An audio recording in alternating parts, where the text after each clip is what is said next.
Remember, it's always a mixture of issues. To say it's just one thing will make yourself look misinformed. Because at any point, eventually, one day, some researcher is going to come around, and he's actually going to sit down, and he's going to read all the sources, and he's going to make a very persuasive argument that no, even there was some sort of technological development.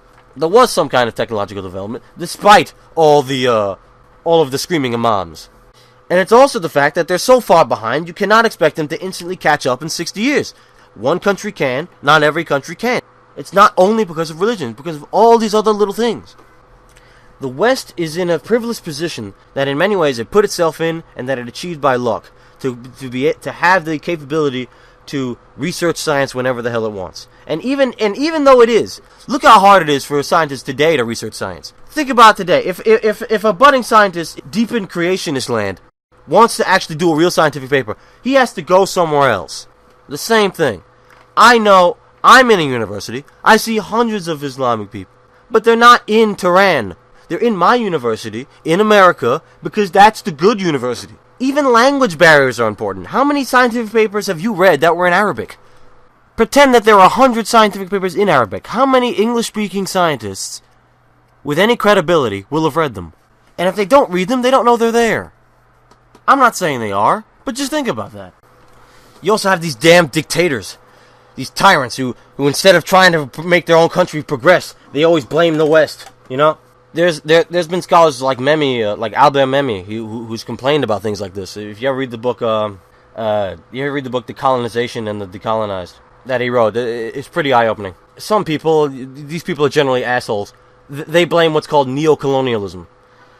But the fact is, it's not a good position conducive to scientists. You gotta have a special kind of guy in a very important, polished country to create a good scientific discovery in a place where it's very hard for somebody to make a scientific discovery for many, many, many reasons.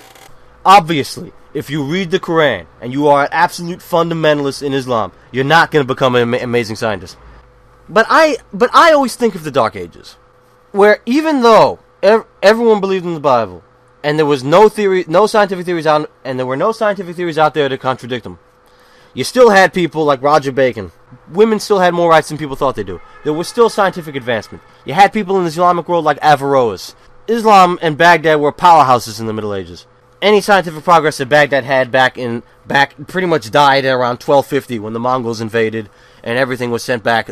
Everything was shoved back 1,000 years. Then a bunch of potentates showed up. A bunch of empires showed up. They spent more time warring instead of doing science. Like by 1700, 1800, you had a few Ottoman emperors trying to modernize the country, but it was just so that they could become economically like European countries. They changed laws. They tried to secularize. They tried to secularize the country a little. They redefined tax, but you didn't have that major scientific figure. Why? Well, the answer to that question is pretty much the same thing as why are there still racist people in the world?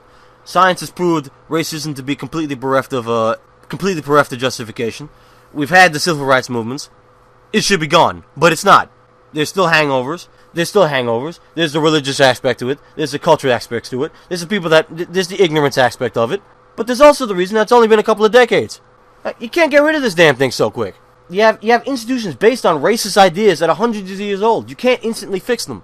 You have institutions based on the idea that money, that survival of the state, taxation, and nationalism are more important than science.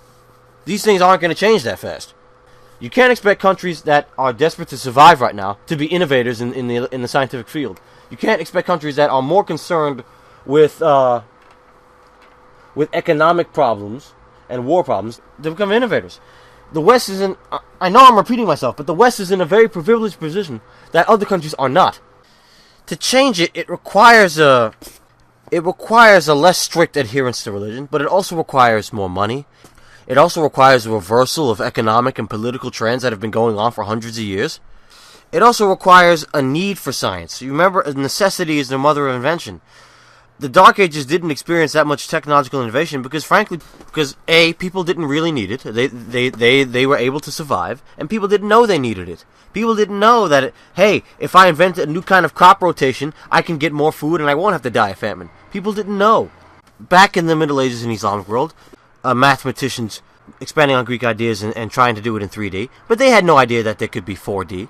You had interest in tessellations and designs and mechanics, but you also had the religious prohibition to study anatomy. I understand this. You have astronomers looking at the sky, but how would they even know that if they built a telescope powerful enough, they'd be able to detect radiation to find out the Big Bang? They didn't know that they could find something like this out. Most people who studied astronomy studied for astrology. They figured they were done. You invent new and better plows because you need new and better plows. You don't invent new, better plows to try to find a theory about fertilization, methods of agriculture, etc. People did not recognize the potential. This has nothing to do with religion, because there's been a stage in any technologically advanced country where people just didn't know. Even if you got rid of Islam, nobody believed in Islam anymore. That still wouldn't change the fact there are no institutions in these countries to aid and abet science, and there's no money to build them. Alright, I'm going to stop this before I repeat myself for an 8th time. I just wanted to say something, because, I was watching the blogTV thing, and, I couldn't type all that in 3 seconds, and knowing how these blogTV shows work, you don't even read them anyway, so... Alright, I said my piece. Here's hoping you make some more science videos. See you.